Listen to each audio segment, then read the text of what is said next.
No one expected the tension to snap the way it did. After weeks of silence, restraint, and carefully controlled appearances, the moment arrived quietly. A single interview, a soft question, and then a response that detonated everything. Erika's words weren't loud or aggressive, but they carried a sharp edge that landed exactly where it would hurt most: Charlie's family. What sounded like reflection to some felt like accusation to others. The implication was clear. Absence meant indifference, silence meant betrayal, and grief itself had become performative. Almost instantly, the atmosphere shifted. What should have been closure turned into confrontation, and the person least willing to absorb that narrative quietly was Charlie Kirk's sister. What followed wasn't a disagreement, it was the beginning of a public family fracture that had been festering beneath the surface for years. Erika's words might have sounded vague, even philosophical, but to those who understood the family dynamics, they landed like a calculated strike. The suggestion that some family members mourned for appearances rather than connection reframed years of distance as moral failure. Screenshots surfaced, old messages were re-examined, a private exchange allegedly leaked, and then came the response that shattered the carefully curated narrative. Charlie's sister broke her silence publicly, not with politeness, but with raw clarity. What began as quiet tension erupted into a viral feud, drawing fans, critics, and insiders into a story far bigger than a single comment. The question was no longer who said what, it was who had been erased and why.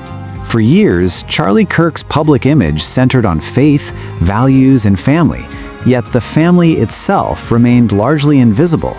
No casual holiday photos, no warm behind-the-scenes moments, no sister standing proudly beside him.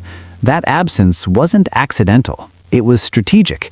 The brand was polished, disciplined, controlled, and anyone who didn't fit the image quietly disappeared.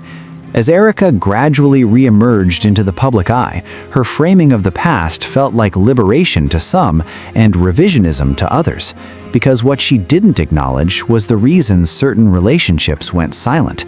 That silence wasn't neglect, it was fallout. And the deeper the internet looked, the clearer it became that this fracture didn't begin recently. It had roots stretching back years. Before the movement, before the stages and slogans, Charlie's sister was one of the few people who knew him without the armor. Their bond predated the brand. But when Erika entered the picture, something shifted. Slowly at first, conversations hardened, faith became hierarchy, love became alignment. According to those close to the family, disagreements stopped being personal and started becoming ideological.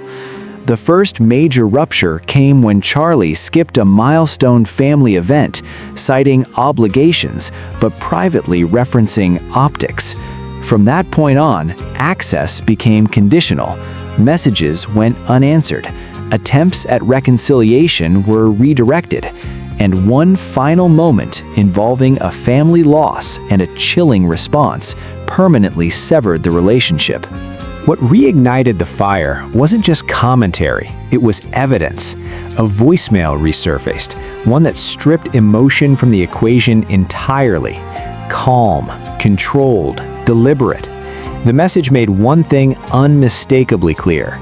Access to the children was conditional, not based on safety, not on behavior, but on ideological agreement.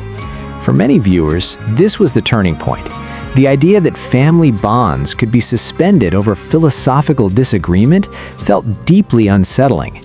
And once the full recording leaked, the narrative collapsed. This wasn't chaos, it was structure, a system built around control, alignment, and legacy, enforced quietly and without apology. As more material surfaced, the story grew darker. Former insiders described a household governed by rules that prioritized image over emotion. Leaked visuals revealed lists of expectations that read less like parenting and more like corporate doctrine. Obedience before comfort, discipline over expression. Even children, it seemed, were being shaped as extensions of a mission. Allegations poured in from former staff, caregivers, and observers who described rehearsed behavior, restricted affection, and emotional restraint enforced as virtue. The image of victimhood began to fracture. Erika was no longer seen solely as someone caught inside the system, but as someone helping enforce it. The backlash expanded beyond social media. Faith leaders distanced themselves, parenting experts raised alarms, and then the most devastating voice entered the conversation: a child's. A handwritten letter, never meant for the public, revealed fear, confusion, and a heartbreaking question: whether love still existed without alignment. The words didn't accuse, they confessed, and that was enough. The story stopped being about adults, reputations, or movements. It became about the cost of control and the damage left behind when children are taught that worth is conditional. Now, the silence is louder than any statement. Erika has stopped responding.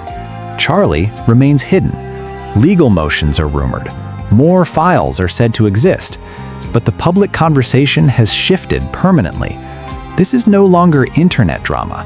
It's a reckoning, a story about power disguised as faith, control framed as protection, and a legacy built so rigidly that it left no room for humanity. And the question hanging in the air isn't about blame anymore. It's about the children, where they land, who speaks for them, and what truths remain buried. Because if one letter was enough to change everything, what else has yet to surface?